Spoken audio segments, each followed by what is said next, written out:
It uses gluten-free ingredients. There are things like allergies, tree nuts, just they're around. Did you have a good lunch? Yes. Wasn't it an amazing joy to sit around tables and eat together? And fellowship on. Yes. Just so much joy. Just a couple of announcements. One is that at the end of today at 4:30, if you have the capacity, and this is strength and time, we need to turn this space around for worship tomorrow. And so we'd love to have a handful or more volunteers. The more the merrier, and the faster it will go. So we'd love to have your help on that. So if you have that in the back of your mind, that would be really great. The other thing is that I know some of you are going to start to ooze out as the afternoon progresses, and so I want to give a little pitch. If you have not signed up for the next seminar, which is May 6th and 7th, there are brochures on your table. You got one in the packet. There's been a lot of information out there, but just to make it really clear, that is different from this one. And it's great. I've done both of them in the past. And Jay's colleague, Devon, is going to come and lead it. And so if you have not signed up for that, please do so. And it'll be kind of in the same sort of format, Friday night and Saturday. We'll do the same thing that we're doing now, in that we'll make it available via Zoom. And then we are recording this, so we're also going to make the information available in other ways. There'll be a little delay. We have to edit this because it's a little sketchy, right? But we'll make it available for everyone. So please sign up for that.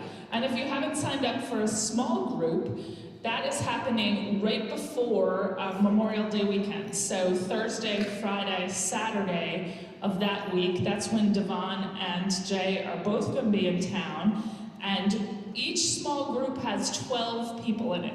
So once you sign up and there are 12 people in that group, you can't have that time slot anymore. So just look for another one. And then just know that if we get to the place where everybody is in all those time slots, then we'll be creating more groups. So we're kind of monitoring those signups, and that's going to be an important time of listening and talking with one another. And so I hope that you can be a part of that as well. And Jay will say a little something in a second about the conflict seminar. And that next workshop, will the food be the same and just as incredible as oh it my was gosh, today? how could I possibly forget that little piece of information? So the added incentive of coming to the next seminar is that our Middle Eastern community is cooking for us. Woo!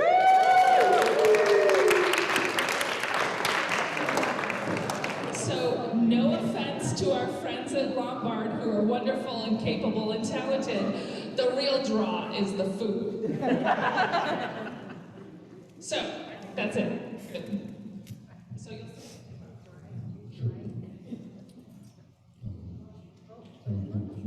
you'll So this workshop is really about the process, the emotional process, family system stuff, and kind of stepping back and thinking about some of the patterns. The next workshop is really a little bit more focused on the biblical material, and kind of has the how do you manage conflict? Are you one of those classic, I avoid conflict at all costs, or I really jump into it? Understanding some of those dimensions. So we do some style profiles, talk about that. A little bit of interpersonal work. How do you, when there's tension between you and another person, how do you look at some of that? Matthew 18, some of the key verse in there. And then finally, how does conflict play out in the congregational system? What's it look like? How does it spread? How is it dealt with? And that workshop has a lot of time to focus and to think through what's happening in this congregation, begin to think about what do we need to do to move forward in a healthy way. It's off the cuff, and there's other things there, but and Devon, my colleague, will come out and lead that one. And I forgot to share my they have to do witness. So up and running, it should. If I'm not paying attention, it's easy to do that. So we're done with B. We're moving on to the green in number C here a little bit. We'll come back and do a little bit more on anxiety in a second. But there's a quote here from Freeman that is a little bit of an odd quote, and it sounds unsympathetic, and that's how he starts his quote there as well. So I'll do a little bit of input, and we'll move to some breakout space to begin to think about this community church and do some applications of that as we move into the afternoon. So again, thank you for the lunch. It was just great. Thank you for coming back. Again, if you feel the need to step up or stretch, I don't do a lot of those sort of fun games but in any part of the afternoon, we'll be aware that it's a hard part. I call it the graveyard shift. So, the 1 to 3 shift. Yeah, have to be focused on it. This is a quote. It's an important quote. It's an interesting quote. It's kind of hard to accept at first, but I'll kind of go through it. But this is healthy congregation. Focus on strength. Maybe I'll set it up with just the video. That worship committee really came around, made some key decisions, and kind of implemented their strategic plan. That was a group of mature leaders making mature decisions based on congregational input and kind of moving forward. They could have spent a lot of time, like they did in the first videos, getting caught up with Jeannie and getting caught up with others. They didn't do that. They focused differently. So Freeman says there's something important about a focus on strength. And I'll say this from Bowen's therapy work. He said he would have these families, a schizophrenic kid and this dysfunction. He often found that one member in the family would somehow be motivated and have the self-awareness to kind of step back and see what was going on and then to kind of do things differently. And Bowen found that to change the whole family, if you could work with that one individual, ironically, the whole system would kind of grow up in a healthy way. And so he said, you put your time and your energy in kind of the motivated. You can spend a lot of time in the dysfunction of the others and not, I think we have a mouse here. A wasp, sorry. A wasp. Some are allergic. You get to see the chronic anxiety come out of the response to a wasp. Since we're off target, I'll tell this story. I was in Calcutta leading a team, and there were like 10 of us. My wife and I had a 2-month-old baby, so what do? We're traveling buses and stuff, and I had like 3 or 4 Muslims, 3 or 4 Hindus, and 3 or 4 Christians. And we were on this study tour. We were down at an ashram, a Gandhi ashram, in the Sundarbans, south of Calcutta, in the Bay of Bengal. And as we were going to lunch, there were like 12 of us, 10 of us, I forget the number, this king cobra came up. So we were in the water area, king cobra. So imagine you're on kind of a dirt track that's probably 8-9 foot wide. Well, the cobra comes up, goes across the road, and it starts going down the other side. It's that long. I don't know how long it was, but anyway, it was long enough to do that. They're big. They stay like they're huge. So the Christians, the Hindus, and the Muslims, like even though I'm American, I came as Christian, I had the same response as the Bengali Christians. We just went, oh, like this. We jumped back. And the Muslims said, I won't say the word, they call it sop. So, and then they said, let's kill it. That was their first reaction. And all the Hindus were like this. And the Christians are like this. The Muslims are looking for knives and the Hindus. And it was all instantaneous. It was one of the most odd experiences I think I ever had in my whole life. I don't know if that's pseudo-self or something. It's pretty solid to me. Anyway, I still remember that one. things I put my daughter through. Anyway, Freeman says this, while it may sound unsympathetic, supporting the strengths in the family as manifested in kind of the differentiated members by coaching the person to stay on a committed course can bring more fundamental healing to an entire family than focusing on the family's weaknesses as manifested in the most dysfunctional or recalcitrant member. And that this does not mean coaching the leader to leave. On the contrary, that is usually neither differentiation nor a promotion of change. It is the maintaining of self-differentiating while remaining a part of the family that optimizes the opportunities for fundamental change. So how can you find a mature leader committed to the group, willing to stay in the group, and then working with that individual to move forward? So that's that capacity for change. So what are the leaders with that strength, promoting an understanding of the emotional process, helping leaders understand the sabotage that's coming. Don't give in to the sabotage. Encourage leaders to stay the course. I want to go over 4 basic systems as Owen describes it, how they play out in the church. So this is on C3, managing conflict. So the first pattern he talks about is this relationship. He thinks about it in a marriage, husband and wife. They had an uncle, Uncle Tony, Antonio Garisco. Uncle Tony grew up Cicero, Illinois, Italian neighborhood, classic Sicilian, married a wife, my aunt, and those two would be in relationships, super loving, oh honey, thank you, oh dear, this, and then they'd start yelling and throwing things at each other. For a little kid, it was bizarre to me. And they'd go at each other, and then 12 hours later, oh, I'm sorry, oh, it's all right, could be made up again, and a day later, they'd be fighting again, yelling. And they'd have this conflicted relationship. They're always kind of going up and down and up and down. I don't know if you relate to any of these relationships. You'll see it with siblings, you'll see it with others, where it kind of has this roller coaster sense. You're really tight, and then it's apart, and really tight, and it's really in part. So a lot of this, it's almost like you lock horns, like the one is trying to get the upper hand, and the two don't give in. They're just constantly at it, kind of that domineering sense. My oldest daughter comes kind of out of this. She has a boyfriend. He's the exact same way. Those two lock horns. She'll call and say they're fighting, and then you go through. It's the way they kind of manage their relationship. So it's fuse and separate.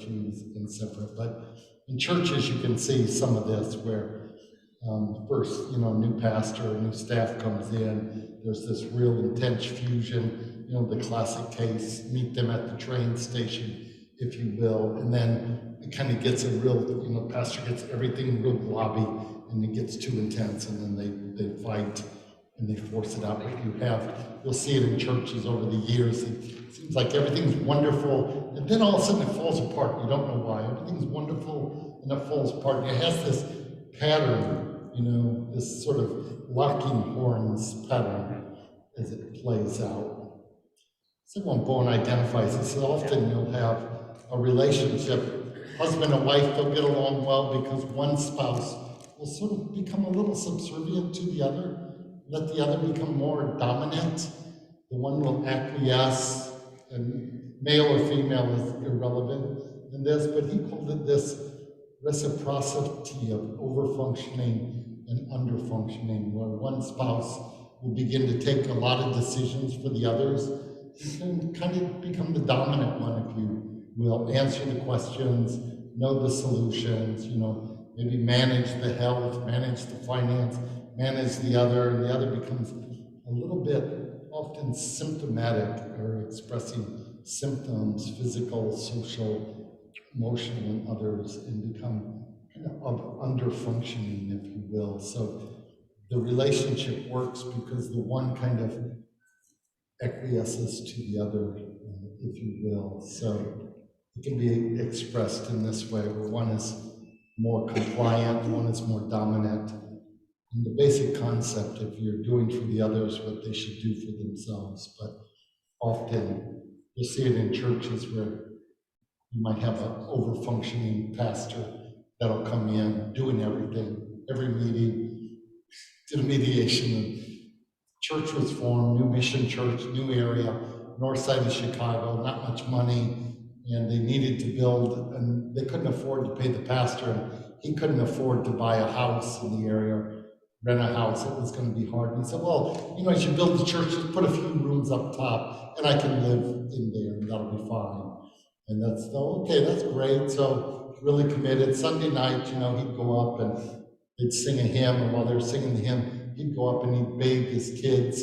You could hear the little kids running across the floor, and then he'd come down covered in soap suds, and then he'd lead the evening worship in that way. But he was constantly always at that church, always helping, always doing this.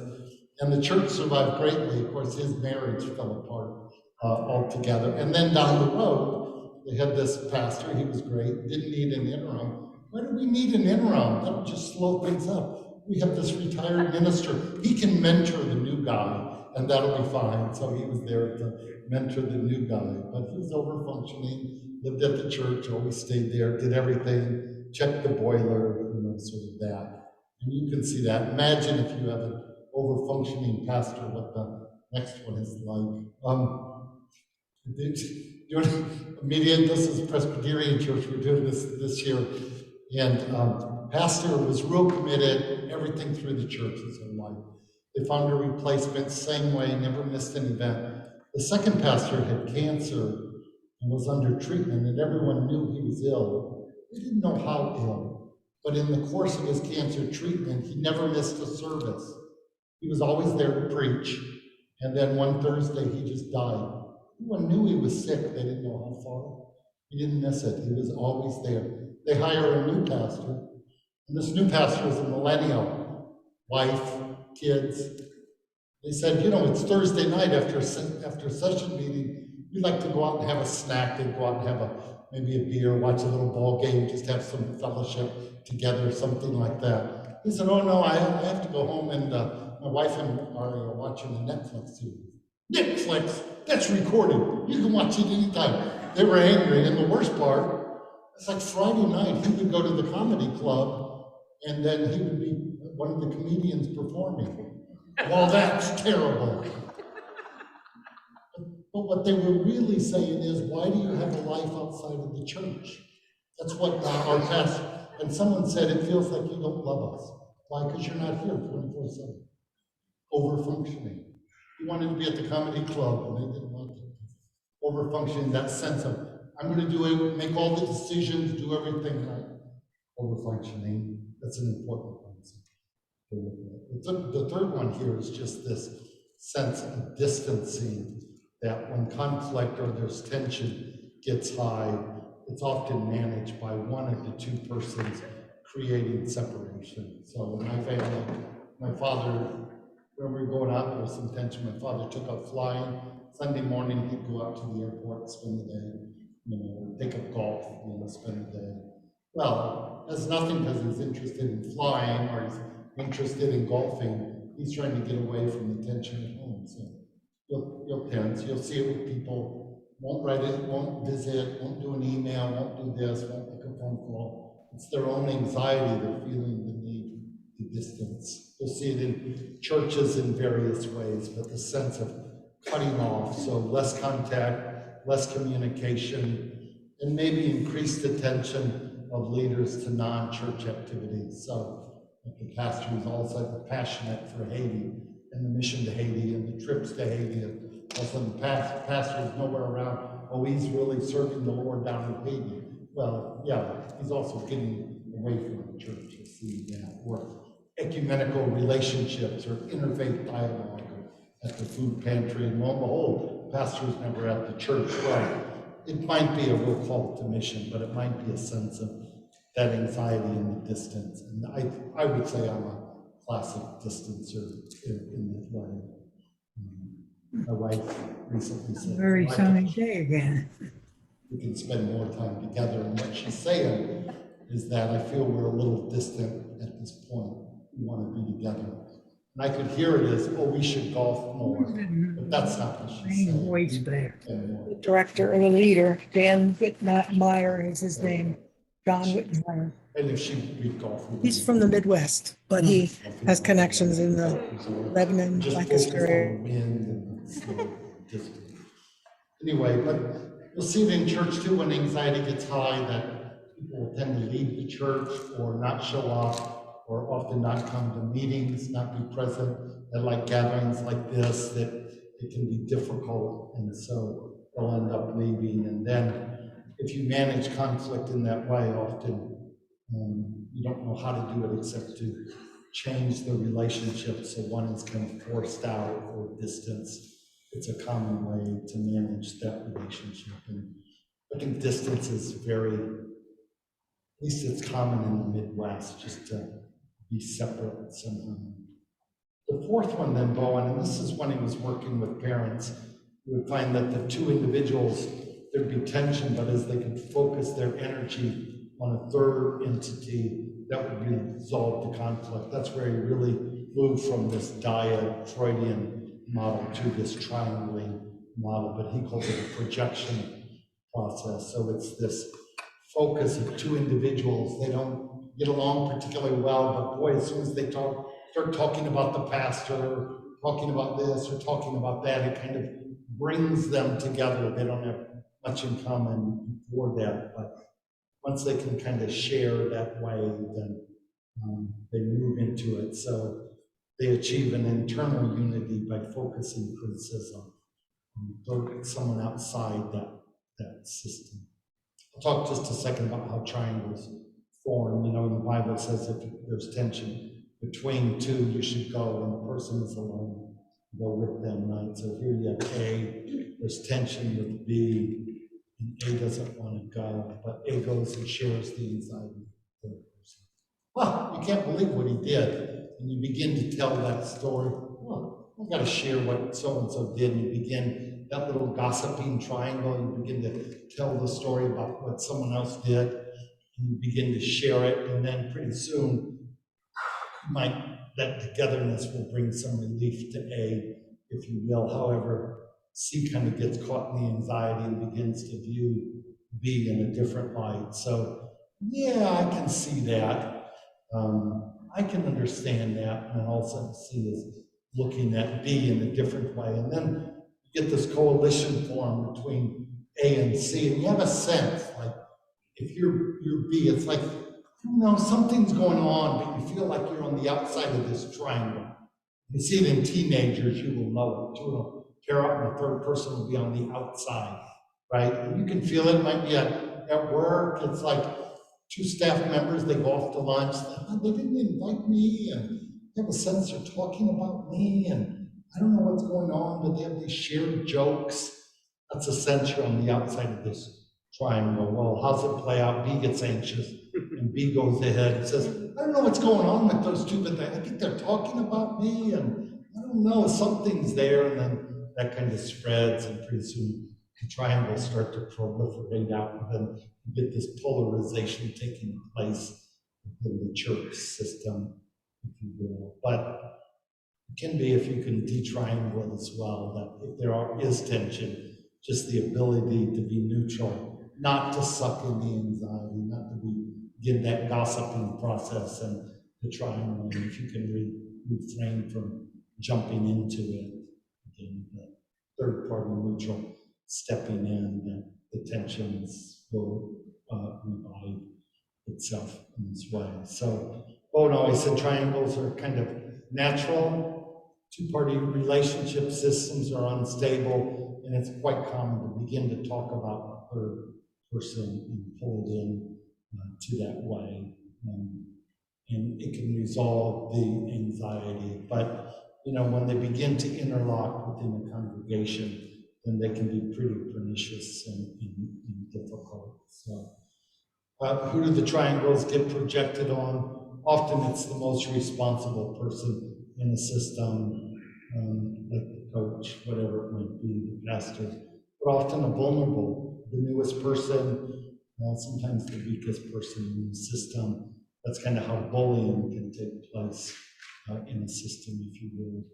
And you can imagine, if you would think about triangles, that church members bring their own anxiety from their families into the church. We often say that the clergy collar is the screen on which the home movies are projected, if you will. But you just think about a pastor being potentially triangled into all the triangles of a family. I want to tell you about my husband. I want to tell you about my kids. I want to tell you about this. For prayer, of course. But you begin to triangle, right? And it's a potential to get triangled into all of this, and people dumping their anxiety and trying to build a coalition with you against that third person. So you have to be careful about that. So Freeman says whenever a person is in a secondary position of leadership and is trying to function in a well-differentiated manner, but is repeatedly being sabotaged, invariably the person in the primary position of leadership is weak or poorly differentiated. We can see a little bit in that first video. The pastor is reactive. He's cutting off. He's angry. They're attacking me. This is sabotage. It's vicious, and you could see how that played out in that way, kind of weak and poorly differentiated. And when it's done, if it proliferates, it can lead to scapegoating and sabotage, increased criticism, a paranoia about the intentions of others, quickness to react, take offense, and then this sense of threats, and it can be outright and abusive as well. So again, we saw that in that first video, this real tension that was developing and projecting out, if you will. All right, let me pause there. Any questions or comments about these 4 relationship patterns? I would go and ask you about your marriage. Where do you fit in? But that might not be appropriate for that. Are you a distancer? Do you overfunction, underfunction? Do you triangle? So why is it that, when kids go off to college, that relationships often have trouble? Well, the kids aren't there to focus the attention. Now you have a husband and wife, and you used to have the kids to talk about and think about. Now we're on the left, empty nesters. So what's this going to be like for the 2 of us who are not really comfortable just kind of sitting down and talking and sharing? It's so much easier. I'm starting to feel that way when I come back. A little bit in that way. What's it going to be like? So, Jay? So from Rich, this may be a bit arcane, but the Apostle Paul often dealt with church conflict. Did he model these ideas in the ways he handled problems? Yeah, could you digest that for me, Stephen? Interpret it for me a little better. I'll try. I just missed part of it. I'm not sure. Yeah. Rich, help me here if we need be. This may be a bit arcane, but the Apostle Paul often dealt with church conflict. Did he model these ideas in the ways he handled problems? Yeah, great. So let me give one example. If you had to describe the Apostle Paul as the number 1 characteristic of his life, what would you say that was?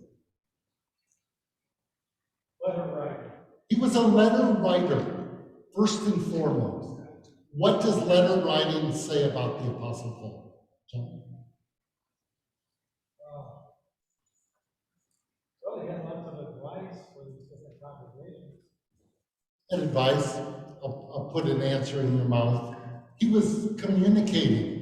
The one thing you knew about Paul, he was present, and he'd say, I would like to be there, but I can't, so I'm going to write the letter. But I'm coming to see you, right? The one thing you knew about Paul, he was always there and available in that way, right? The overfunction of the other. Thanks, John. Brilliant, right? He's a letter writer, but he's present in those conversations. I want to thank you for so-and-so, and greet so-and-so, and greet so-and-so, right? Have you ever had a pastor that doesn't know your name? Or someone says, he would always remember he would always remember a name, but if he got it wrong, it would always be wrong.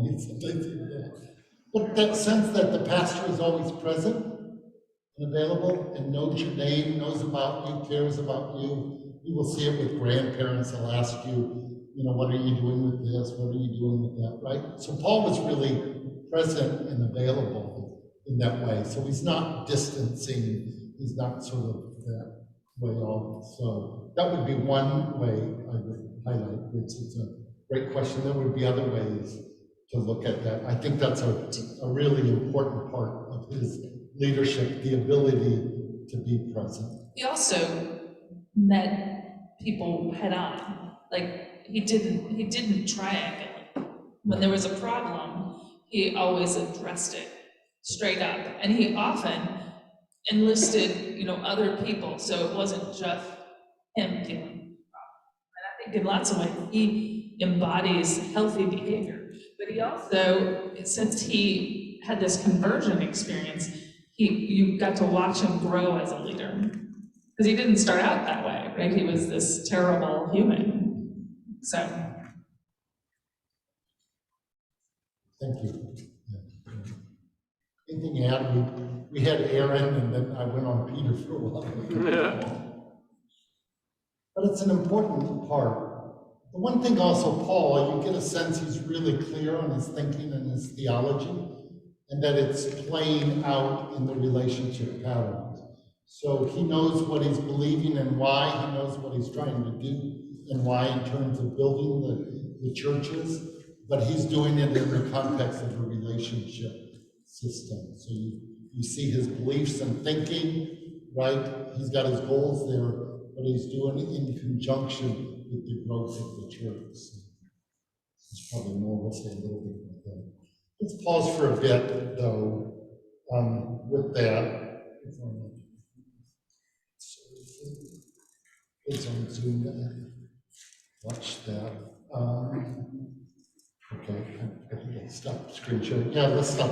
Okay, we're going to go to breakout rooms for a little bit, Stephen, if we will. And what we're going to do, I ask you to read the community church setting, F1 and F2. And I'm going to ask you to kind of talk through it as you read it. What we're doing again is we're just trying to analyze that church system a little bit. So you're going to be looking for two things, just like we did with Exodus, and we looked at those 5 characteristics of a reactive system. So, you know, reactivity, hurting, blaming, some of that stuff. And then added to this are these four relationship patterns: over-functioning, under-functioning, conflict, distancing. And I'll give you about 20 minutes to go ahead and talk through this case study. And as you read through the paragraphs together, say, I'm seeing that this church is functioning in this way for this reason.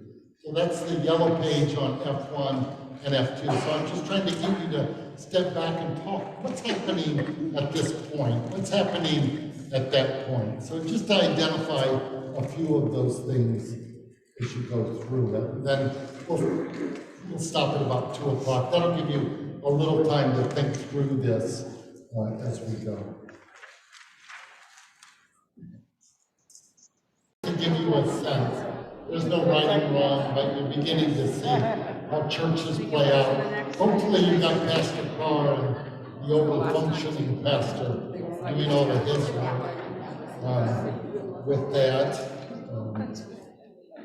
I think it was, I always forget the names, but it was Carr. Yeah, so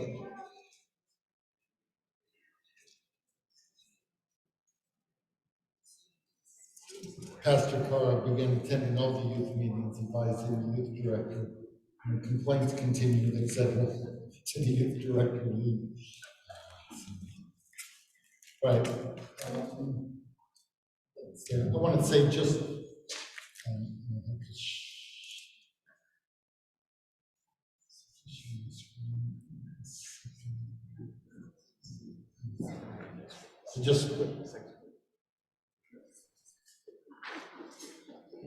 before we go to break, I want to bring up just a little bit of, I want to talk about Generation Z just a little bit. You can see that screen up there. You can't see it very well, but it talks about the different generations, 6 generations of Americans, kind of that silent generation, born between 1928 and 1945. And then the baby boomers up to about 64, Generation X, millennials, 81 to 97, and then Generation Z, and then the Alpha generation, which is a term. I want to just say a little bit about Generation Z, because I think it does challenge us as a church community. I'll just say a few words about it. So, welcome to the 21st century. What's changed?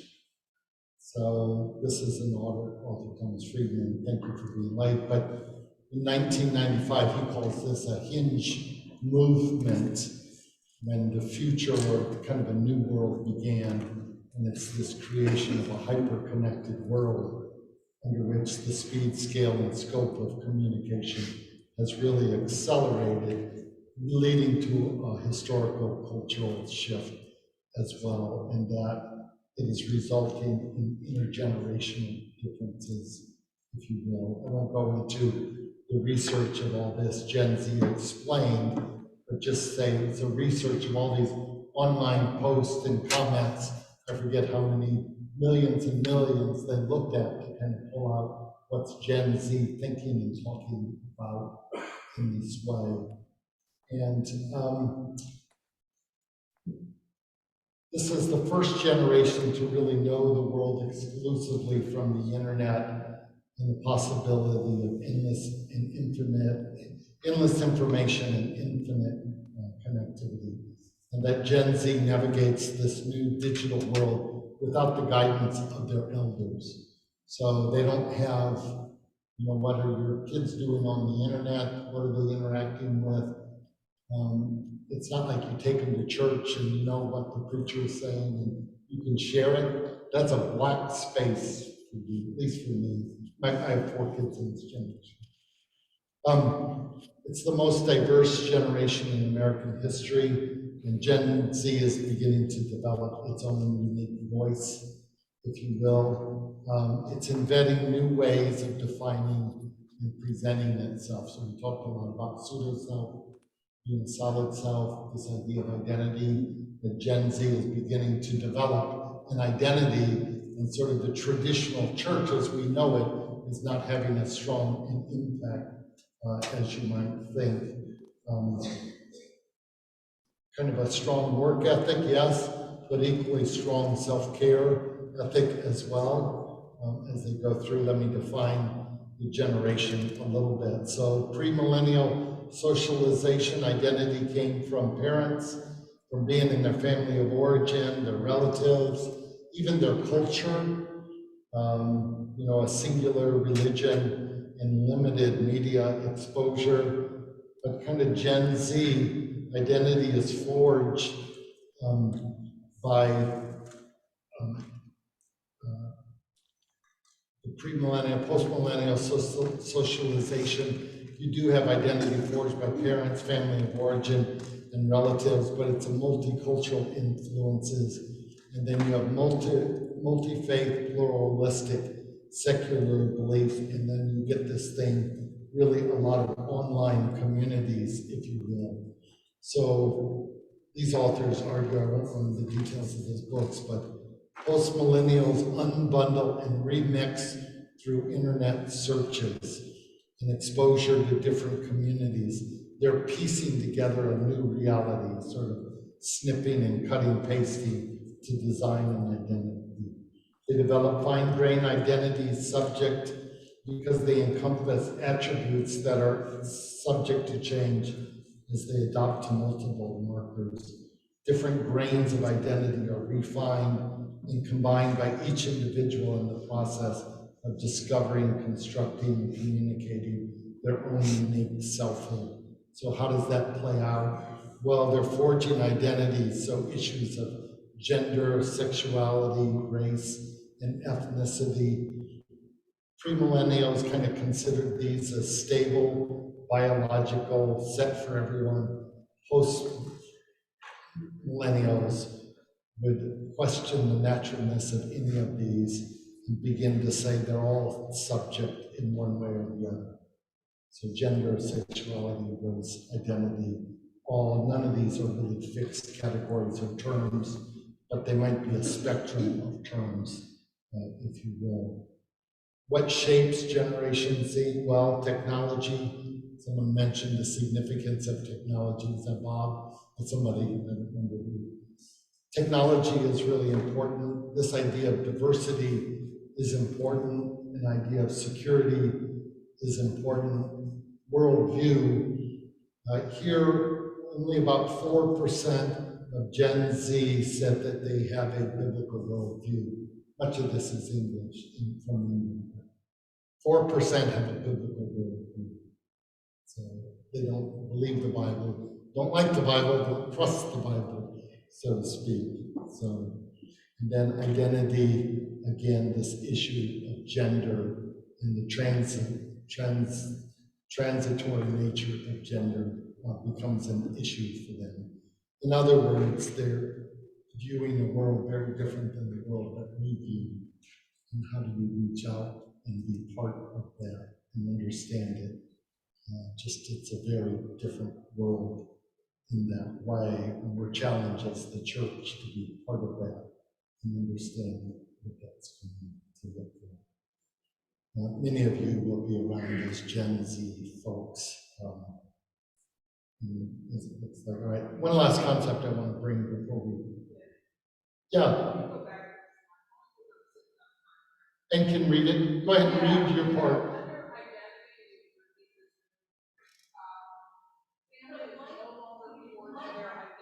I'll read it. So family, when it talks about identity, family is no longer a core element of identity. Yeah, family is not a core element of identity. So you will see, I think, in the next generation, we're already starting to see significant cutoff in families. There's a work by Philomer called Fault Lines, and he estimated that some 23% of Americans have significant cutoff in the families. That is to say, no interaction between a child and a mother, for example. I think that's going to really move forward more and more in this way, that family is not sort of an organizing principle in their lives. They find identity online into the different groups that they connect with. Is it Ted? I can't see your name.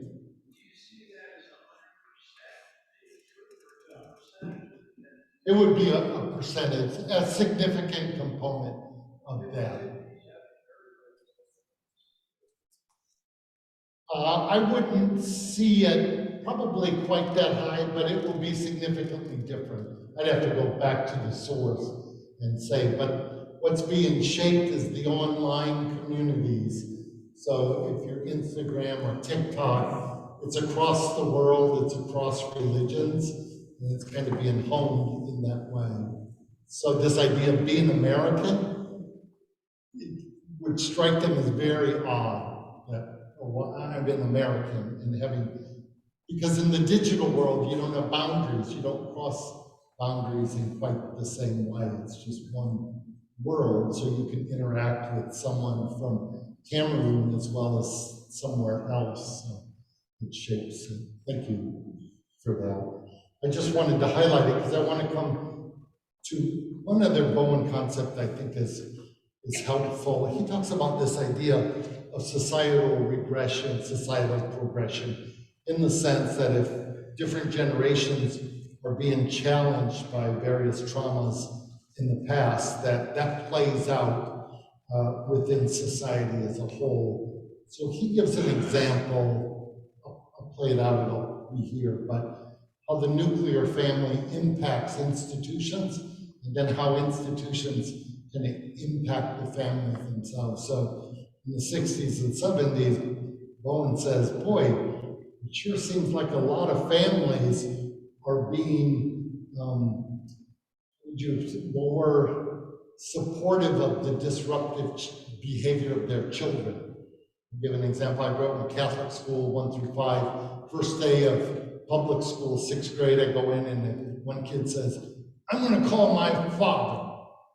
I was shocked. Growing up in a Catholic school, like, you didn't want any communication between a teacher and your parent. That would be like inconceivable. So I'm in culture shock. He said, and he called his father. The father came down to the principal's office, and the principal called in the teacher, and they had time, you don't know. But it was inconceivable that my father, the teacher, would discipline me for being disruptive. And then the kid gets angry, the kid calls the father. The father comes into the class, into the school, and complains to the principal about what the teacher is doing. What do you do with them? This is what Bowen was kind of getting at, that there seemed to be a level of functioning in the family that was being accommodated. Juvenile delinquency was the way it was playing out, but then citing how it was having an impact on the different institutions. He highlighted schools, but we also have prisons, you also have churches as well. But what happens is that as families are functioning less, that has an impact on the institution. Of course, institutions, as you're employing people and others, it has the impact. But I want to show this slide as it plays out. So this impact brings this reactivity back and forth. So healthcare, schools, courts, churches, government, welfare, airline industries, and all that, the fighting and stuff we see about. But then institutions get reactive as well, and they start, and it has an impact. They're not, Bowen said, previously institutions could accommodate kind of a small amount of dysfunction, but as it spreads, they're no longer able to do that as much.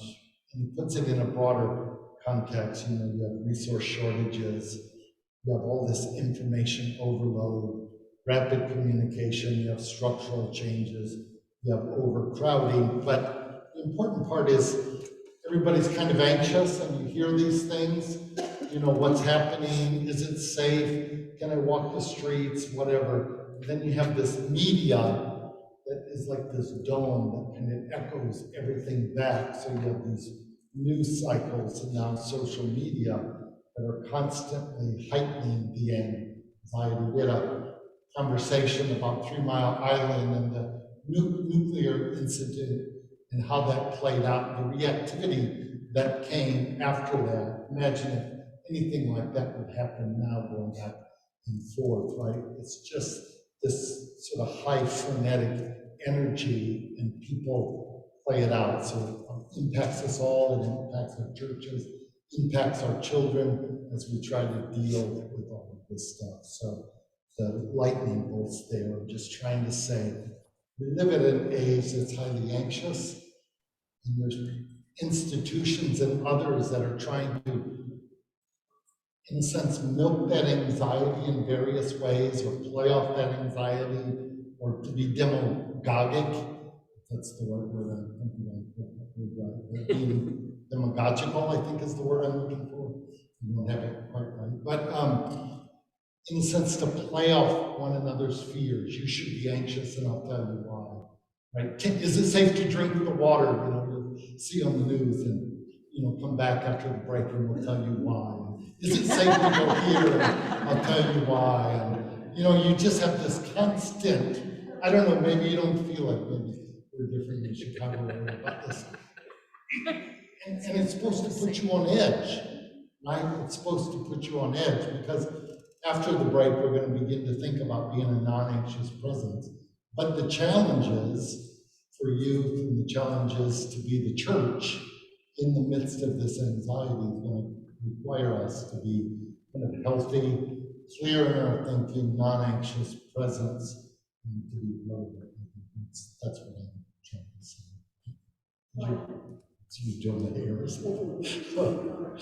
Right, so I want to go to break. Any comment? We could talk a lot about how this plays out, but maybe just a general sense. Does it feel like we're at, where I grew up, we ride a bike, we just get off the bike, and we come back hours later, get back on the bike, ride around, never thought anything about it.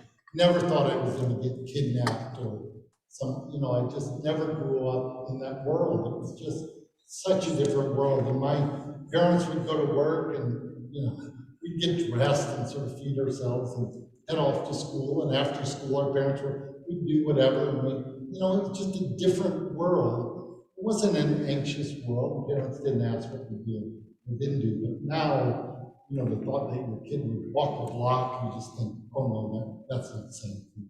It's just a completely different world, and it's an anxious world. But how are we going to be mature Christian leaders in the midst of it and be the church with some of the challenges, particularly in the post-millennial globalized world? But before we go to break, we have one announcement. So during break, if you could gather your table together and have somebody take your picture, text it to Stephen or I. We've discovered our pictures don't have a lot of good people pictures, and we'd love that. So it's a good activity for y'all. Or be willing to take a picture of the next table. Now, we don't have a lot of Gen Z in here. They would have done this already. The notion that we would be an hour into a workshop and there are no selfies, is just bizarre. And it hasn't been tweeted. Or Snapchat. Snapchat. And then we are taking a 15-minute break, so let's get out after your photos, walk around, get some coffee. We're going to jump around for the last day, which is Okay.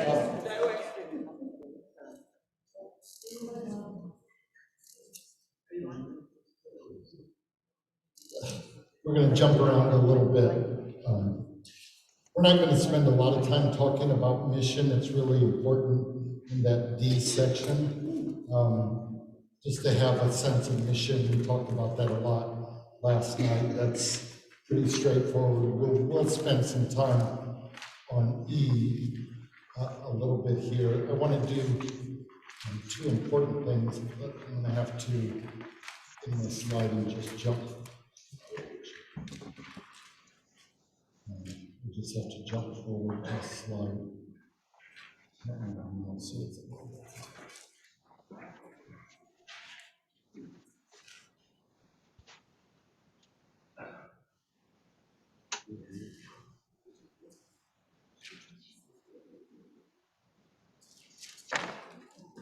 There's two. I guess this slide. You have to share the screen.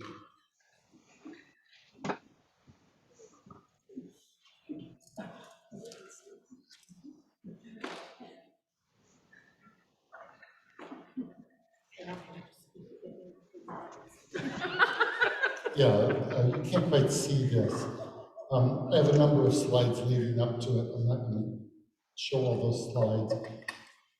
But Bowen has this idea that if you would move forth in kind of a new direction, say you're the heavy overfunctioner and you're like, you're a teenage kid, I'm not going to do your laundry anymore. And you say, that's your thing, I'm going to not do it. He says if you move forward in a self-differentiated way, kind of define yourself and take a stand and kind of move in a new step of maturity, if you will, that the reaction is going to be pretty predictable. So if you would clarify beliefs, state your beliefs, take action on your beliefs, he said this is what's going to come. You're wrong, you're hurtful, you're mean, change back or else. That it's predictable if you would really step out in a way that the reaction will come. And that was the point of the videos last night. You feel called to do this, they go to move forward, and then there's this reactivity that comes. You're hateful, you're mean, I've got to save the church, you're destroying it, all of that. But Bowen says this, that if you can stay the course, this is plan B, right? Stay the course, stay connected, that is, you're being emotionally present. And if you can stay calm, then he says in time, what happens is other members begin to accept that, oh, you're serious, aren't you? You're not going to change. And they will begin to adjust in a way and rethink their response as well. So this is the idea that plan B. Why? Because the initial response is often reactive. So I keep coming to this man who said, I can't take the clarinet. He was very reactive. He said, well, let's just be present, keep talking, keep listening, keep thinking, what would that look like? But in the end, he really kind of came around and he articulated some important things and it was good for our learning. But that was really, what happens is there's a lot of reactivity that comes. Other people get reactive, you get defensive, you try to justify it, you get reactive back, and then things kind of get serious and ugly in the movie. So how do you not get reactive to their reactivity, if you will, and what some of that means? There's a couple of examples that I give. I'll jump forward just a little bit here. No, I'm going far. Here's an example. You won't know this one. Some of the top, so in Europe they have soccer teams, right? Spain, Italy, France, Germany, England, Manchester United, Manchester City, my favorite, the Blues, Bayern Munich, Real Madrid. So 12 teams got together last year, and they said instead of having our national conferences, let's have a super league where we bring the best of Italy, the best of England, the best of Germany, etc. And we'll create these 12 teams, this super league. As soon as they presented it, Boris Johnson went haywire, others went haywire, and the whole thing fell apart within a few days. Right? Because whether they didn't think through it or they couldn't endure the reactivity, I'm not sure, but it was the thrilling collapse of the European Super League. So in terms of sports, this is like, I don't know how much bigger than American football, but it's enormous for the world. So they had this great idea.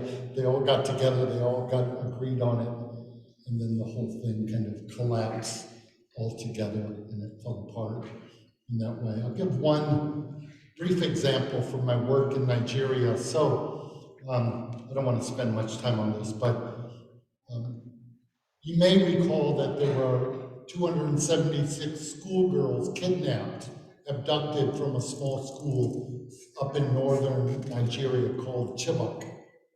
So I was in northern Nigeria on the day that happened. The school was started by Brethren. I was head of mission for the Brethren. I was there as part of it. Most of those girls were Brethren girls.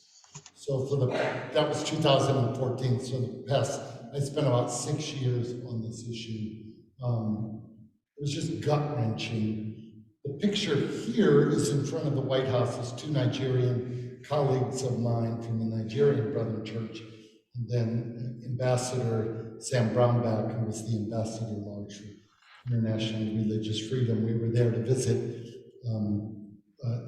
Ambassador Brownback to get support for all the refugee camps in Cameroon. There were 35,000 brethren that were displaced from that part of Nigeria into Cameroon, but most of the displacement, people moved from the north further south. So Boko Haram was the radical religious group. Boko means books, and Haram means forbidden. So books are forbidden, basically, in anti-Western schooling and a real radical group. But one man here, a refugee camp was started near Abuja, and he said, we should welcome Muslims and Christians alike, and we shouldn't differentiate between the different sects. There, moderate Muslims were being attacked and slaughtered and driven out, just like Christians. And he said, as our Christian duty, we should welcome everyone alike. Well, many people who had lost husbands and fathers, etc., in the violence said, it's not safe to have Muslims living together with us. We can't trust them. He said, no, as Christians, how are we any different from Boko Haram if we make decisions? We got to help our neighbor, we got to love them, right? Well, he's defining himself in the mission, so a pretty big refugee camp, saying we have to have both Christian and Muslim. Well, the reaction in the Christian churches was enormous. This is not right. This is not safe. You're wrong. You're going to kill us. This is hateful. And the reactivity came. But he could, again, back to the slide, stay calm, stay the course, stay connected, and slowly they'll come around. But it was very painful and very difficult. But that's him, Brother Marcus there on the right. You can't see the other picture, Joel, Billy, and stuff. Two really good friends of mine.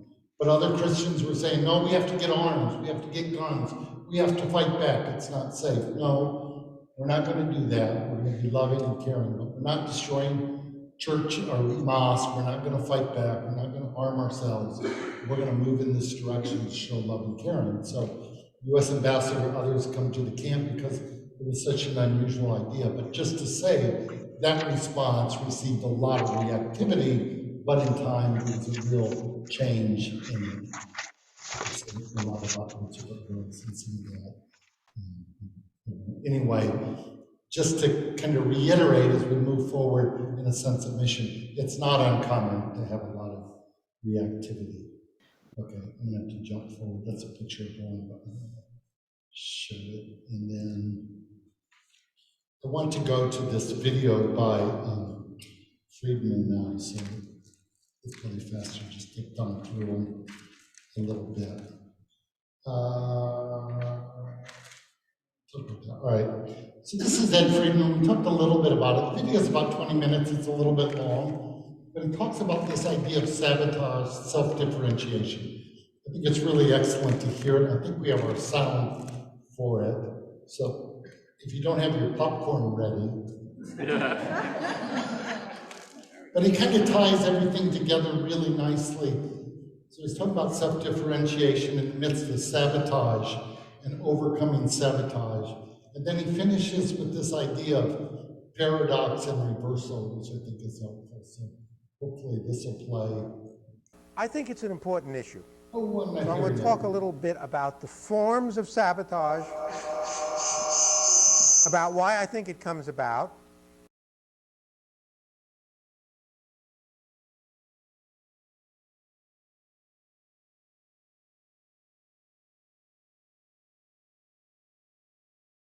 I think it's an important issue. So I'm going to talk a little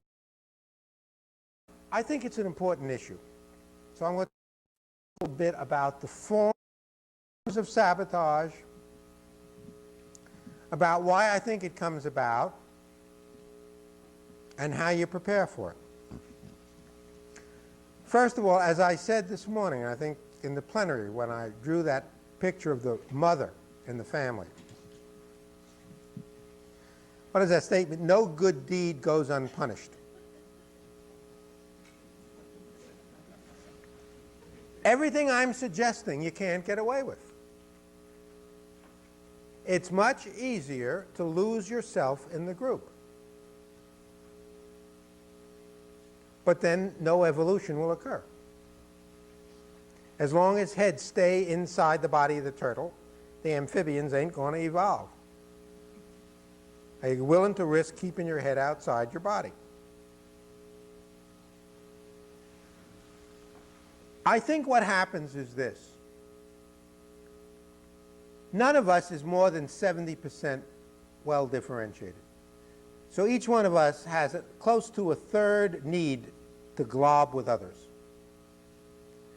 And most people out there have much more of a need than that. And we become emotionally dependent on one another, and we lose ourselves in groups. We lose ourselves in relationships. The problem with fused kinds of relationship systems, systems that are always focused on consensus,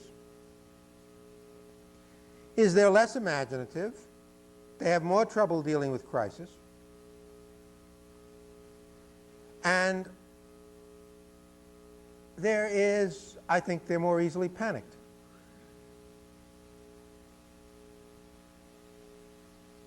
To, however, be willing to stand apart from the glob, to be willing to take a stand, which is what is necessary if there's going to be any growth, you have to be prepared for the fact that the very act of doing it will be disturbing to others. I probably spend more time coaching family members how to deal with sabotage than coaching them on how to get going in the first place. Lots of people can get going. What most people can't handle is the reactivity. I try to teach everyone that criticism and complaint is a form of pursuit, particularly criticism. Chronic criticism is a form of pursuit, and chronic complaining is just a manifestation of dependency. Let me see if I could give you one story which would capture the thinking processes. A woman who was constantly sabotaged in every effort to move forward with a kind of stick-in-the-mud husband. And I suggested to her that she get the words we and you out of her vocabulary and just say to her husband, I'm going to do this, I'm going to do that, and where she wanted to invite him to come along, fine, but keep saying I, cease saying let's do this or would you like to do this. Always say, here's what I've decided to do. So she goes home and she says to her husband, the Smiths have invited us for dinner Friday night, and I've decided to accept the invitation. And he says to her, why do you make me do things like this? That caught it beautifully. He is so emotionally fused with her that anything she says or does, he says or does. Those are the people in your congregation who will be most reactive to your differentiation. Those who have no sense of where you end and they begin. Therefore, when you make any move toward differentiation, others will try to hook you back in. What I'm trying to convey to you is the level of fusion, emotional fusion and interdependency that can occur between the hunks of protoplasm we call people is really something. And when you work at defining yourself in a system, the people who are most fused, who have the least amount of self, will get most reactive. Nothing you say of an intellectual level or theoretical level will calm them down. They can't hear it.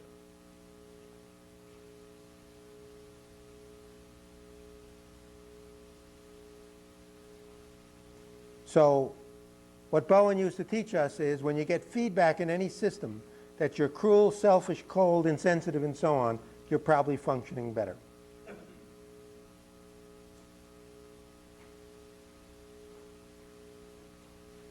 Now, that's sort of a theoretical basis for sabotage. What are the forms of sabotage?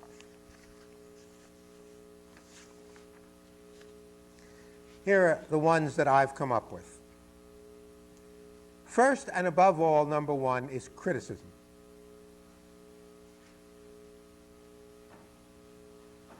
Chronic criticism.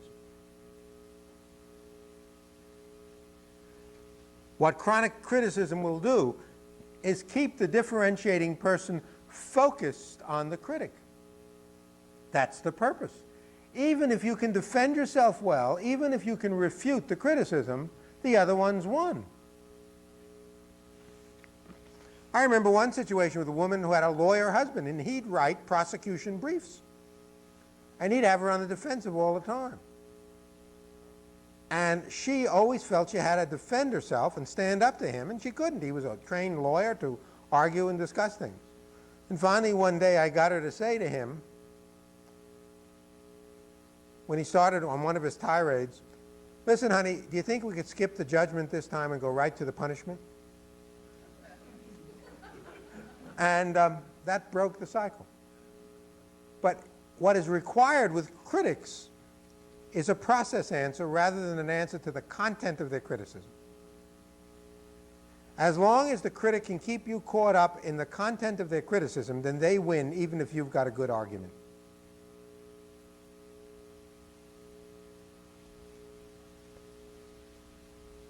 Second thing that can occur, and this is more true in families, is outright dysfunction. man starts differentiating and wife starts breaking dishes or burning the food. Or you get snafus that you didn't expect in work systems and nobody can quite explain it. I'd be interested in doing a study which rated quarterbacks in terms of the number of injuries that occur on a team when they're the quarterback. Or errors in baseball related to the manager or something. Maybe you have to include the owner also. But fumbles and errors occur in all systems. And when somebody screws up, it could be for opposite reasons. It could be the system is so poorly differentiated because the leader at the top isn't functioning well, but it could also be because the leader has moved in a well-differentiated way.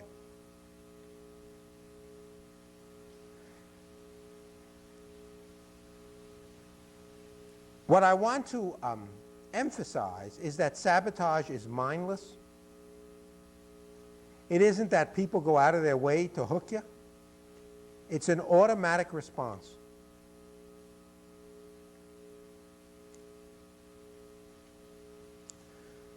Sometimes another form of sabotage is people just getting sick. Heart attacks, breaking legs, all kinds of stuff. 4, another form of sabotage is paranoia.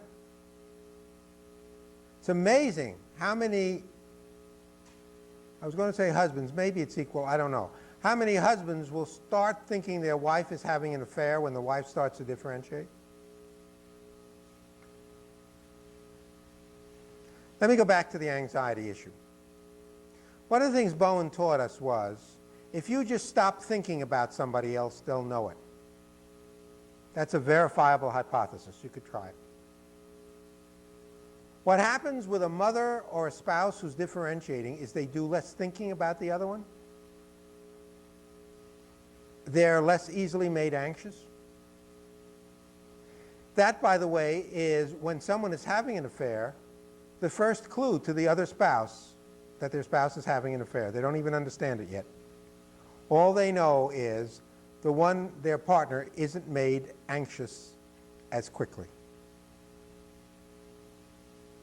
Well, for the wrong reasons, spouses will assume that their partner is having an affair when their partner starts to differentiate, and they'll start getting paranoid.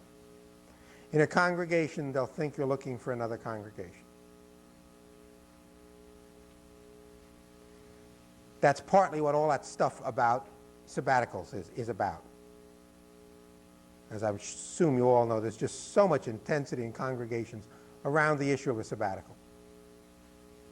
And I think for many people in congregations, particularly the more poorly differentiated ones, the sabbatical is perceived as a trial separation.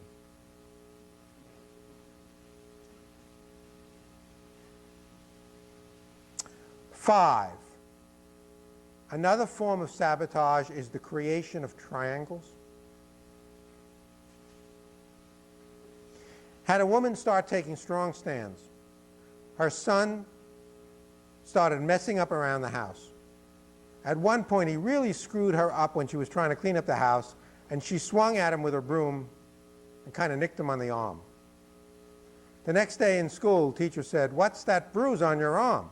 And he said, "My mother hit me with a broom." And protective services were there that night, and the family spent months having to defend themselves. The kid created a triangle. You start differentiating in a congregation. If you have an associate, people in that congregation will start triangle you with your assistant or your associate, and if you don't have that, with some other professional person there. They'll suddenly start shifting alliances to someone else.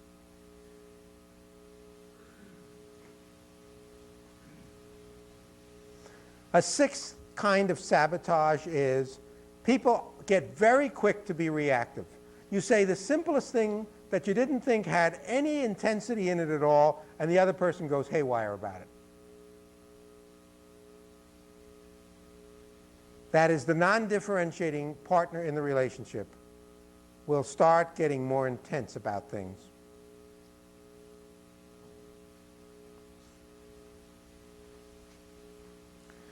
Another one is they'll go out of their way to guilt you.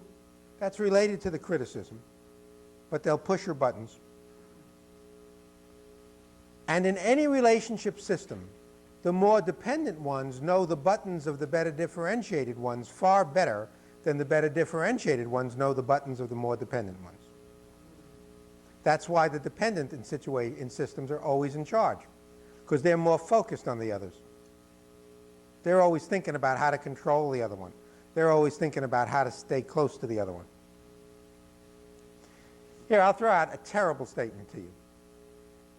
I've come to the point of thinking that in any system, the people who are quickest to use words like trust, sensitivity, empathy, democracy, and so on are the more dependent ones in the system.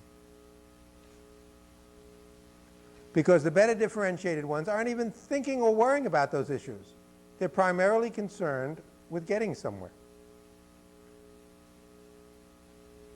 Sure, they're good values, they're important values, but they are to a large extent used by the dependent people in a system in order to keep the better differentiated ones from developing anymore.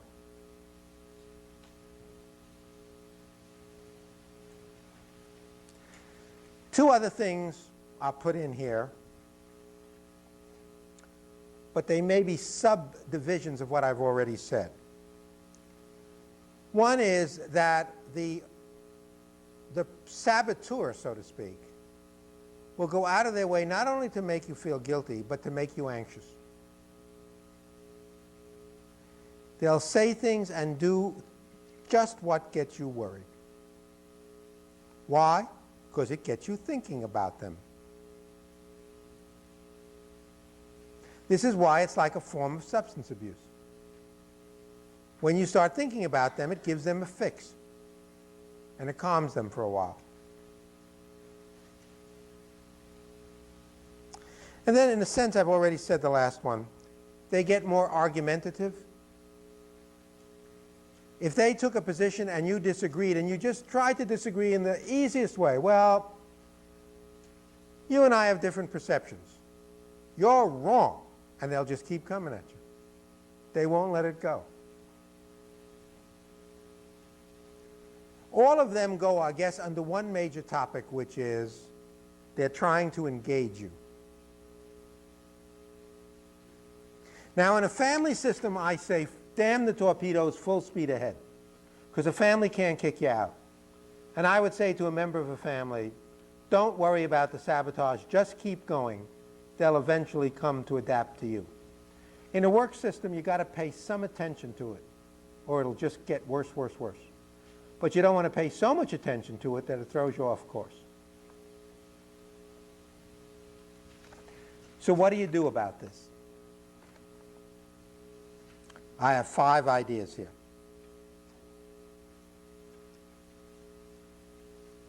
First is, you be prepared for it. You don't go naively into situations saying, well, I'm going to take this position, or I'm going to move in this direction, and everybody will understand, or they'll come to like it, or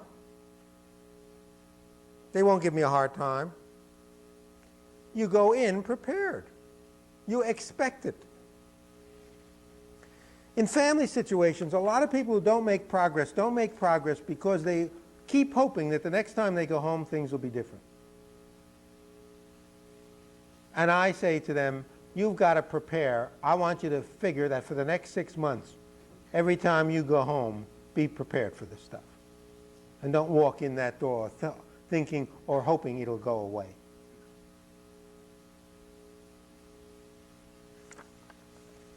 Second, and this relates to some things I've already said,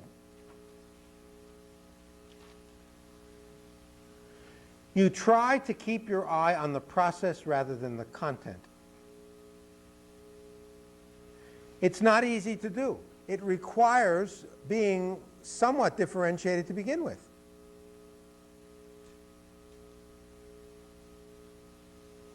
But you go if you're prepared, then you can probably pick up when you've been zapped.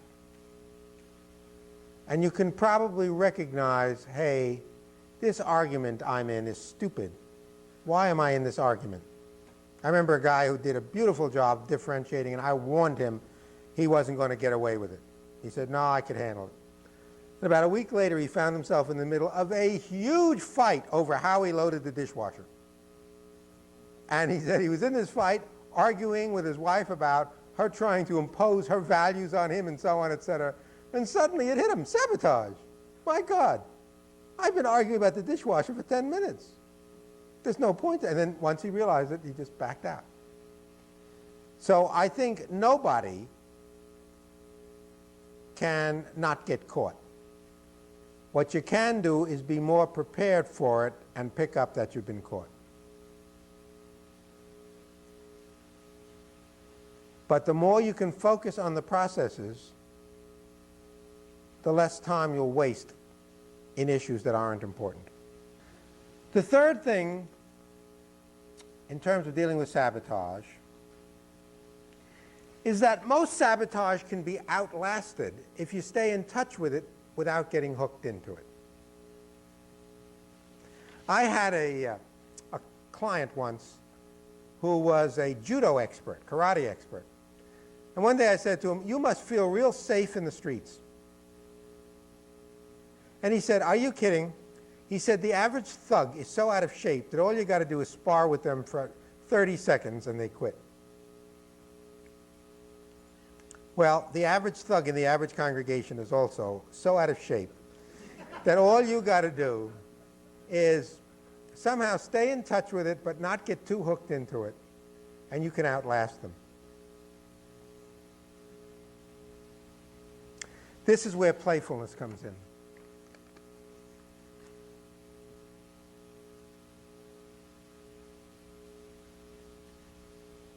Mr. Smith has just told us, and you know he's an important member of our session. Mr. Smith has just told us, he's been on that session, that vestry, that board of trustees, he's been there for 25 years. He's the pillar of the congregation, and he just told us that he thinks you've made him lose his faith.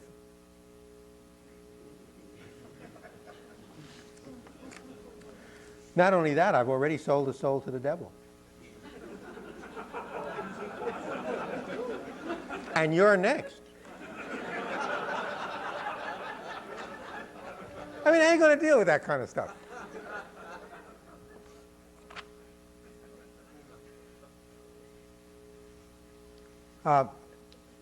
Minister goes into a new congregation. She says, you know, I know that this congregation is severely divided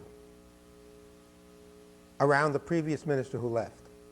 There's also a group who doesn't care much, but there's two really intense groups. And I got a problem. My hierarchical person told this congregation to hire me because I could patch them up. She's good. She'll take care of it. She'll put you all together. She said, he set me up. I'm going to really get caught in this thing, and I don't know what to do about it. So I said, on her first sermon, her first session with the first Sunday morning, when everybody was there, because they won't all be there again, but the first time they'll be there. What you do is you get up and say just what the bishop said, and you tell them how anxious you are about your capacity to put them all together, but you thought it would help if you could know who was on whose side. And that from now on, you wanted the congregation to color-code itself. And would everybody who was in favor of the previous minister please wear red on Sunday morning, something red. And everybody who was opposed to the previous minister, would they please wear something black? And that way she'd be able to put them all together. And that would be a way of touching the issue, and if she could do it just with the right way, touching issues in that way in advance can sometimes detoxify them. The role of playfulness is just lost in religion and therapy. This one may be related to outlast, but generally, if the other one doesn't succeed in sabotaging you with their first thing they do, they'll shift to something else. So I'm always saying to people, let the other one run through their repertoire.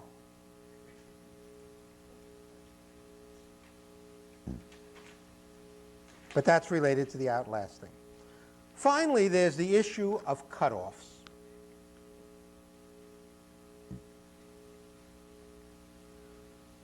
The most dangerous thing that can happen when you start to differentiate is the other one getting reactive to you and you getting reactive back to the reactivity of the first one, and the result is an emotional cutoff.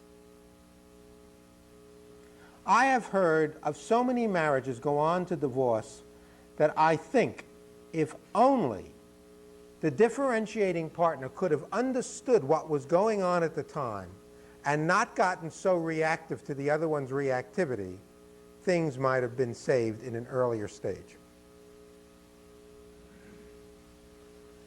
But often, when the symptom starts or the problem starts, one goes off to a therapist, the therapist gets in an alliance with them against the other one, and the whole thing gets too serious up.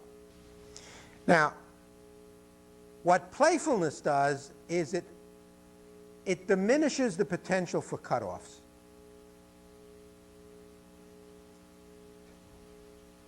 Nobody can do this well, nobody can do this all the time, but any increased ability at all pays dividends.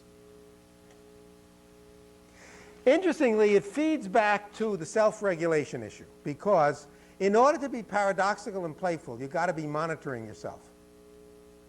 You've got to be constantly listening and putting like a 3-second delay, like on a radio program, with a call-in radio program, listening to your own speech before you utter it, and deciding whether or not to utter it or to utter the exact opposite of what you were going to utter. Taking well-defined stands in non-reactive ways, people often hear you.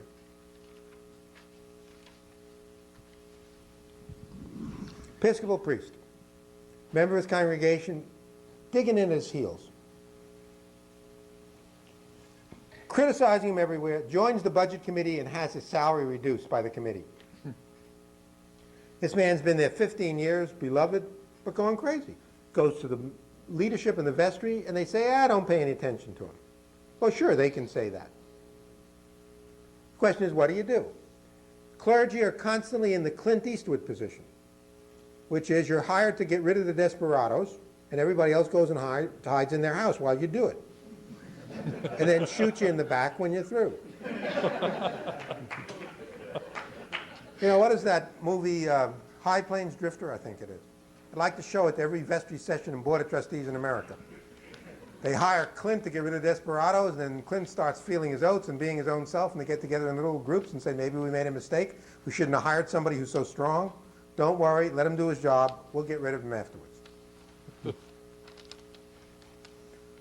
What I'm always saying to clergy is, don't get into the Clint Eastwood position. Don't get into the focused position.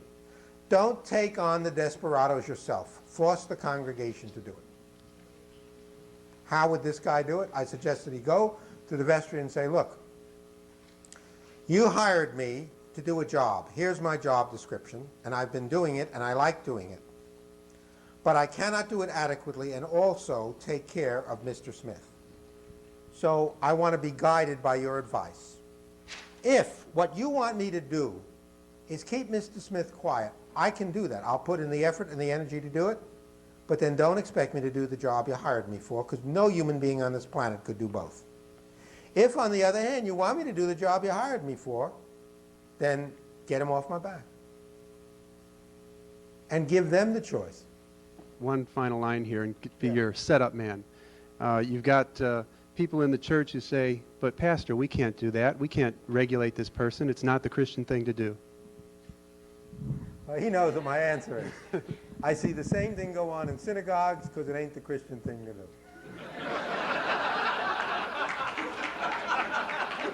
Oh, my response is, as an outsider to Christianity, with hardly being an expert in the New Testament, it does seem to me that the number of statements that Jesus makes that are challenging far outweigh the number that he makes that are comforting. So how come everybody is over-identifying with the meek side of Jesus? I don't get it.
Can you hear him?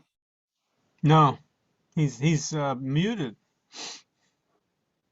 He's got a microphone mute. There we go. You want me to try again, Gary? Yeah, that'd be nice. Sorry about that. It's a little bit convoluted and confusing, so I apologize. Sometimes we get a reverb back to it. Okay, we're going to finish a little bit. So we've jumped around some theoretical issues and different things as we went through it. I'm asking you now to turn into your book on kind of E4, E5, E6, I guess. Let's start there. I'll highlight one page, and then we'll go to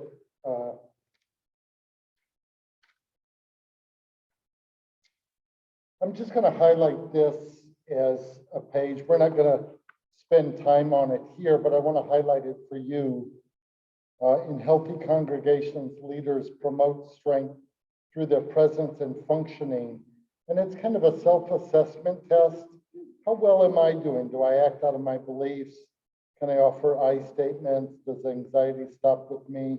Am I able to stay in contact even though it's difficult? Do I strengthen myself in prayer? We want to throw that one in for Emmy. Is she still here? Oh, Emmy, we had to get a comment about prayer in there for you. That's an important one.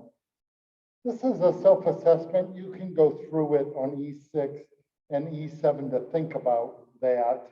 E7 is a little more, if I'm not, how do I get to where I want to go, and kind of how would I plan that out? How do I set some goals on that? We're not going to spend time on this, but I am going to ask you to get back in your groups. But we're going to go to E8 and E9, and I'm going to ask you to kind of go through. Now, this is more for the congregation, and so I'm going to ask you to start thinking about Allentown here. Do members follow an inner compass? Do members take responsibility for themselves? How do we respond to anxiety? Do we focus on mission? Do we challenge members? Do we respect boundaries? Do we stay in emotional contact with one another or not? So this is kind of an assessment. And I would just ask you, as you talk through it in your table, think about the church. How do you feel it's going? Again, think about first person, not think about in kind of a general sense, but in your perspective, how would you give it? 5 being very positive, 1 being kind of pretty negative in that way. But if you just talk through, if you have difficulty with the descriptions on the left there, it kind of defines the descriptions of each of these characteristics. So I would ask you to talk through it. If you have time, and I don't think you will have much time, you can flip over to E10 and say, well, if we were going to really address this, for example, we don't stay in emotional contact very well. Feels like we're a church that doesn't connect. We don't know each other. We're distant. We have the 2 workshops. We're separated. You think, how would we get to know each other better? I mean, brethren, we'd do work camps together. That's what we do. Or we would have fellowship meals, or we would do whatever we would do. But to kind of think through, if you would plan it out, how might you address something like that that might go a little bit forward? I don't know if you have enough time for that, but we have not quite 30 minutes. We'll give you, well, about 30 minutes, and then we'll talk through it. So you're looking at E8 and E9. And kind of mark it out. I'm not going to collect these and keep them, but I do want you to have some conversation as you do. Did you guys want to move to a group or do something that'd be helpful? Other groups, if you want to join in or form your own group, that would be fine. This group would be willing to accept a few, maybe. Are you a closed group? Does your group require membership? Or are you okay? And then we'll, Stephen, we'll let the folks, Gary and Dory and Richard and Kathy join together on that. I could put, well, we can see Gary. Everyone can see you, Gary. You're very big in that way. So we'll take about 30 minutes for this.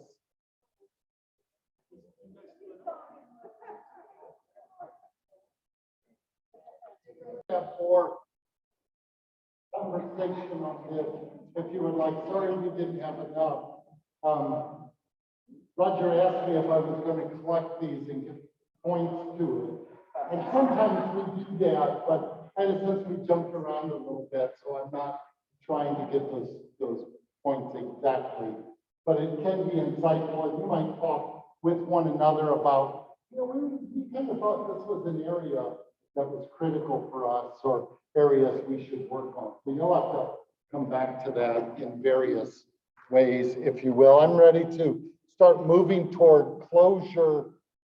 Any questions or comments? Thank you for your good discussion to be around the table on these topics as well. I want to finish with one last quote, and then we'll move to prayer. So I like this quote by Bowen. It says, and am I sharing my screen with folks? And probably not. Coming back to town.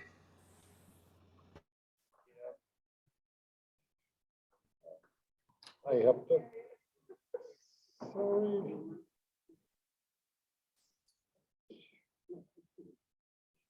Oh, sure. Oh, Zoom meeting. Oh, man, I don't know.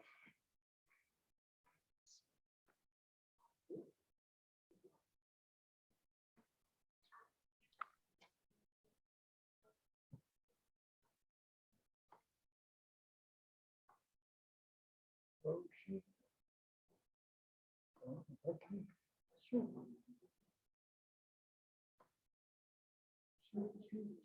I'm trying to share my screen, but I don't know.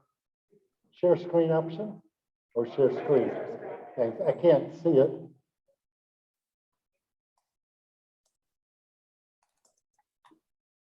I couldn't, the way the screen's set up in the projector, I couldn't pull it down to this. Anyway, this is the facilitator's dilemma, but I do want to highlight this last quote, and then we'll close in prayer, but kind of puts it together, says ideal change begins when one can find a leader with the courage to define a self. And this is important. Who's as invested in the welfare of the family or church as in oneself. Who is neither angry nor dogmatic, but whose energy goes into changing self rather than telling others what they should do. Who can know and respect the multiple opinions of others, and who can modify self in response to the strengths of the group, and who is not overly influenced by the irresponsible opinions of others. So you committed to the group, not angry or dogmatic, focus on changing self, know and respect the multiple opinions of others, modify self in response to the strength of the group, but also able to step back and say, you know, when the 20-year-old says we should get rid of the endowment, we're, you know, building barns, and you think, well, we don't want to do that.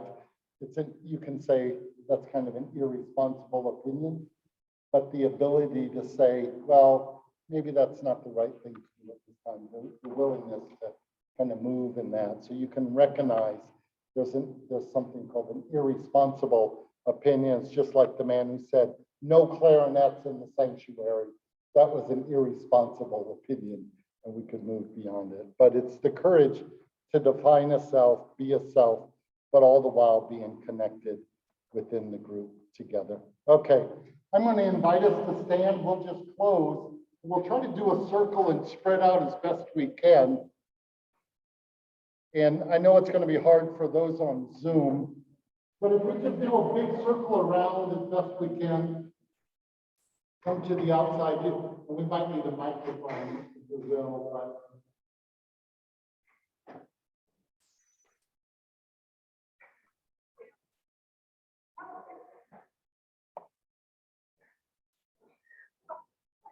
yeah, we're going to have statements of appreciation or affirmation.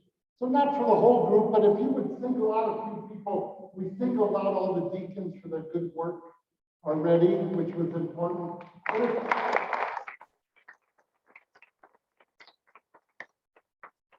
But if you would like to single somebody out, everyone, and just say how much you appreciate or affirm their work in any way, before we close, let's just move with that. So a statement of appreciation or affirmation with half of the group before we close in prayer.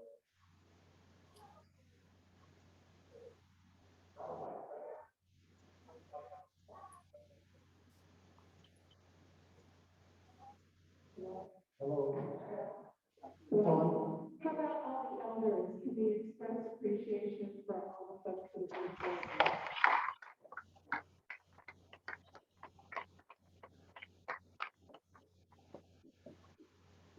Express appreciation for all of you for attending the whole day. That's very productive and Jake, you're doing an excellent job on you.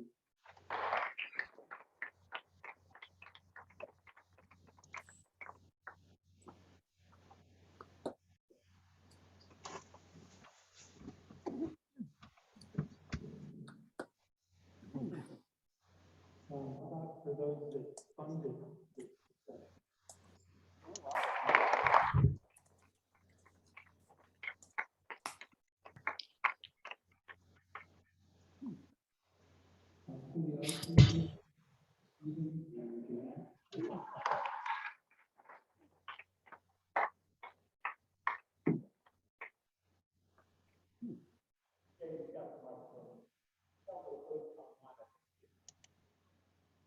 Yeah, Richard and others online, if you would like to unmute, make a statement of appreciation. I know you were on Zoom and missed out on some of it. We're sorry we couldn't incorporate you better into it. I apologize for that myself. But if you would like to make a statement of affirmation or appreciation, if you would unmute and introduce yourself, we could take that. We are back in this kind of position. I've been in many leadership meetings that have warned me, and just sharing has been really important.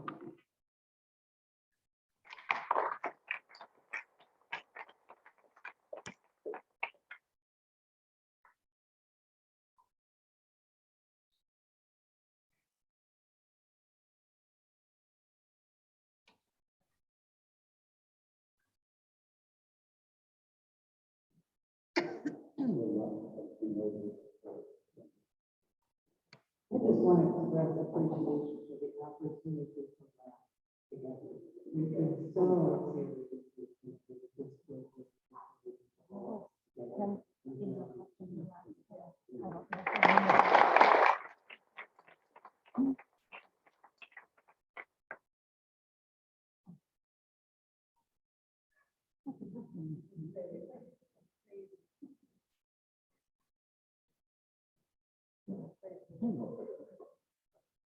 Andy says he will say it himself. We want to thank the music director.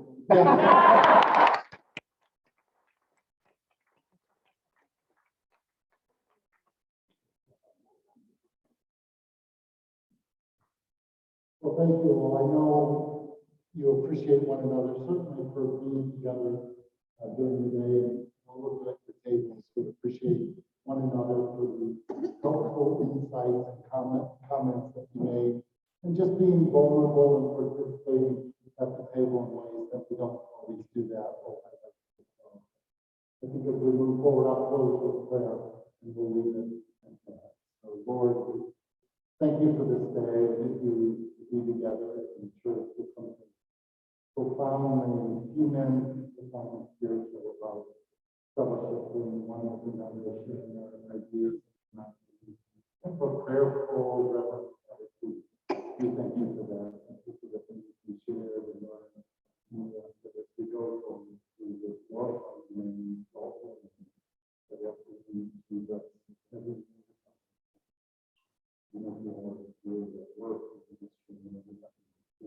committed all to you. Thank you for this wonderful church and this wonderful for all who come and speak to us in the weeks ahead. So we might be mindful and indeed be acknowledged presence of the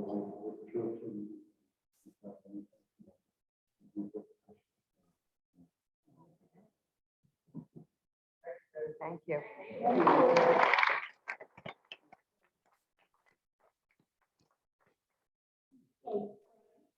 We do need help turning the space around.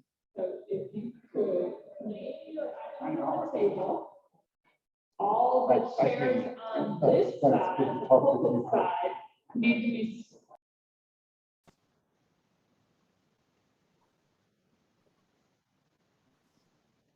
Good to be with you all. And you as well, Rich. Have a good week. Hopefully we'll see you guys in a couple of weeks for the other sessions. Yeah. See you in the future. Yeah. Take care, Gary. I Yeah. will. You too, Dory. Bye. Doing my best. We're with you.